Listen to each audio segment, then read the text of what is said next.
Hey everybody, what's up? Here's my 97 MVP. Just want to make a little video today showing some of the minor problems it has with it. And most of them, just about all of them are minor, nothing too bad. So, first big thing is what I noticed is some of the switches, and John told me they all have LEDs in them. Some of them, when you pull the light gauge right here and you make sure the dimmer's all the way up, you see some of them, if you can tell, the sun's just right. That one's lit, that one's lit, that one's lit. These are not. Those are not. Those two are not.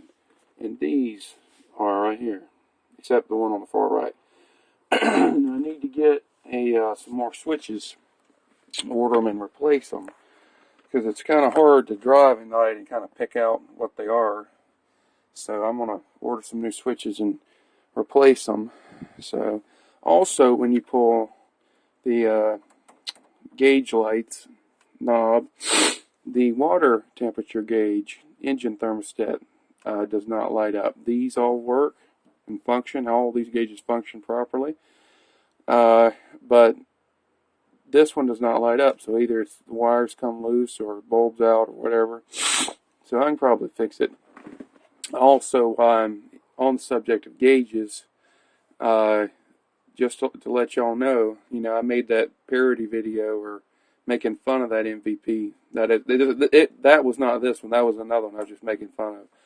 But I said the 3116 was a boat anchor, and that transmission overheated a lot. Well, I couldn't be wrong. Couldn't be more wrong, because in the case of the transmission, it never got close to 220. I mean, it never got.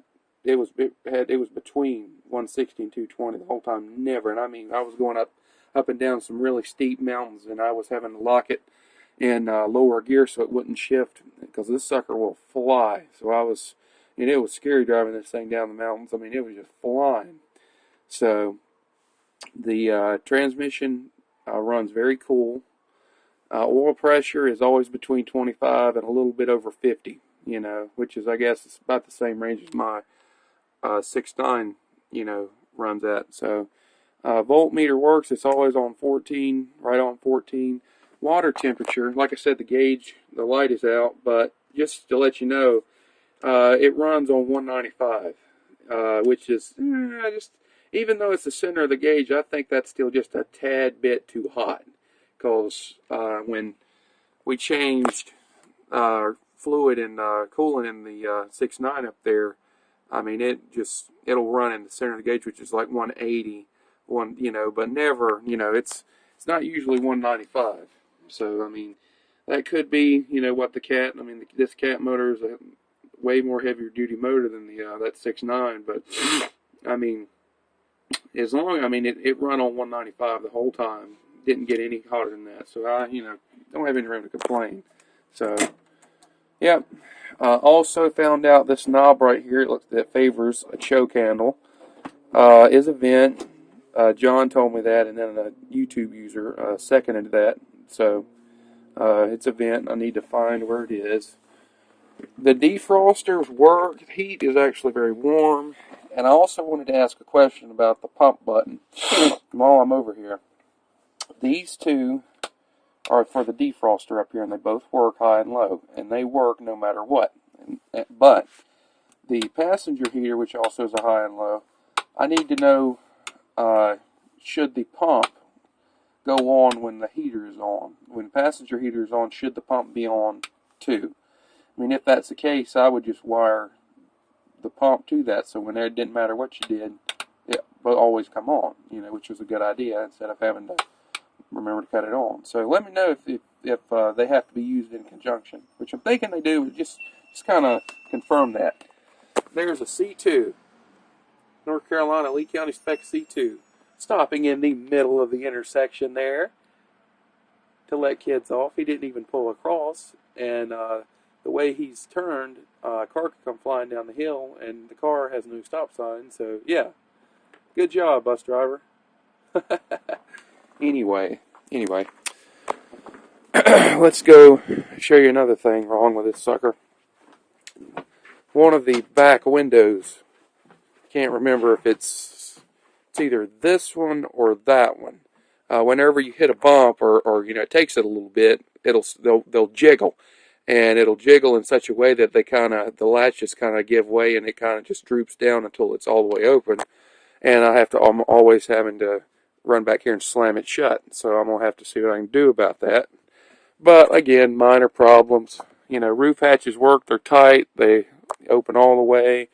There's that hump right there, and also, while I'm on the subject of that, I thought this bus was a 78 passenger because it has 13 windows, which is for a conventional bus, a 77 passenger.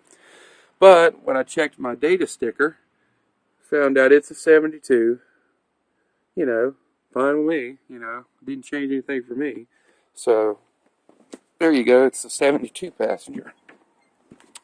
Also, it has Bud style wheels, which are better as far as servicing them go. It also has hub oilers on it, but it's an older style hub oiler. It doesn't have anything you can read to tell how full the thing is. So I'd like to know, some of y'all out there, tell me, do you take that off, make sure it's full or whatever, which, might do. So just tell me what you do to keep that working good. Also, show you a little bit of the undercarriage here. Stick the head up in here. There's the air brake. I don't know if that's a automatic slack adjuster. Might be a newer version or whatever, but I'm not sure. There's the other side. See, rust is minimal up under here. And this is a 10 or 14-year-old bus. So there you go. Very, very, very good deal on this sucker. Alright, going back here to the back of it. No problems here. Tires are good. Everything's good. Now we get back here. Open the compartment here. Here's the big ass muffler. And John told me that might be a catalytic muffler, which means it, kind of restricts or gets rid of some of the smoke the engine makes. Which I'm hoping to straight pipe this sucker, because all you'd have to do is, you see the pipe comes in right there, all you'd have to do is put a 90-degree right here and then some straight pipe, and there you go, and it's clamped on. So yeah, straight pipe Cat 3116. Here's the backup beeper. See it? Or got it backwards, sorry. 630, that's a loud fucking beeper. Alright, getting into the engine. Now here's where another couple concerns rise. This is my first time, with a diesel motor or owning one that's complicated. So I want to know, there's where you check the oil. So I'm wanting to know, it has a high idle solenoid on it, or button, and this is the throttle. And this is the air throttle, because there's the air mechanism which makes it. It connects to this handle right here and kind of pushes out. This is the line that goes in. So I'm wanting to know, where's the solenoid at for the high idle? Could it be that? Because that's actually a solenoid air valve type thing. See, it goes all the way to the throttle. Could be. Don't know. Let me know. Here's actually, like I said, the actual throttle, and it's okay. It's not sticking, but a little WD-40 could help. So come on, camera, focus. All right, there you go. I'm thinking, what is that? Is this power steering fluid? Not sure.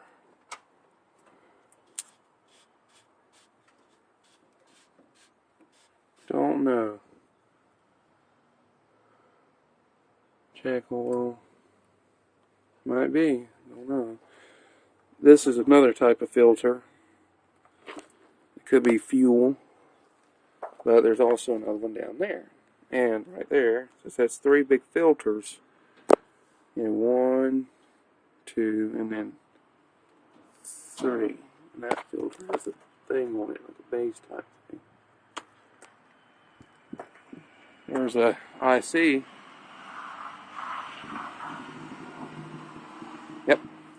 Anyway, the belt is good. The belt's almost new.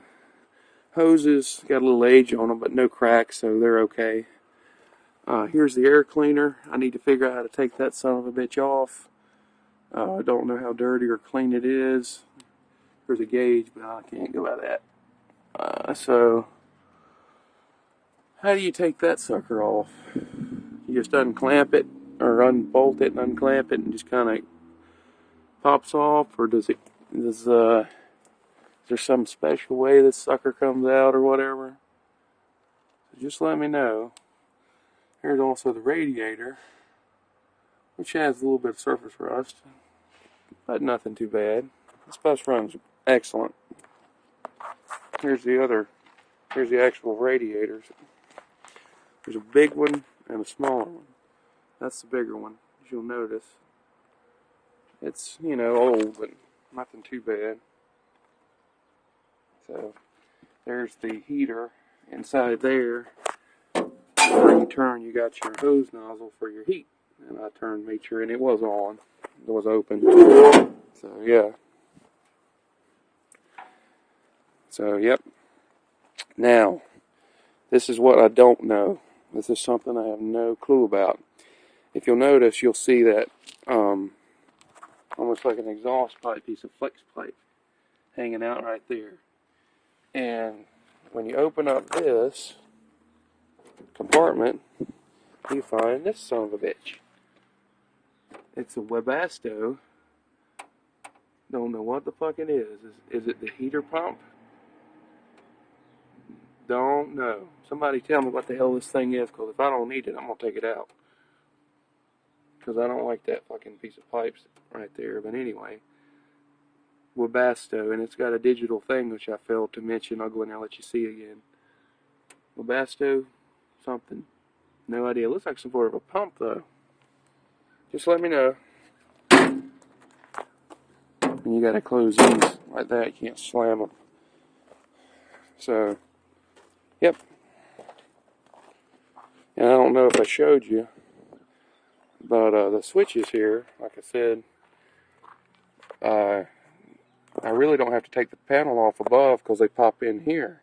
So all I got to do is just pop them out and rewire them, and I'm good to go. So yeah, that made life easier in a way. There's my flasher, John, load light flasher John was talking about. And if you can see, John, get it up in there if you can see how things are wired. So, yeah. Yep, so anyway, there you go. A little bit of a long video.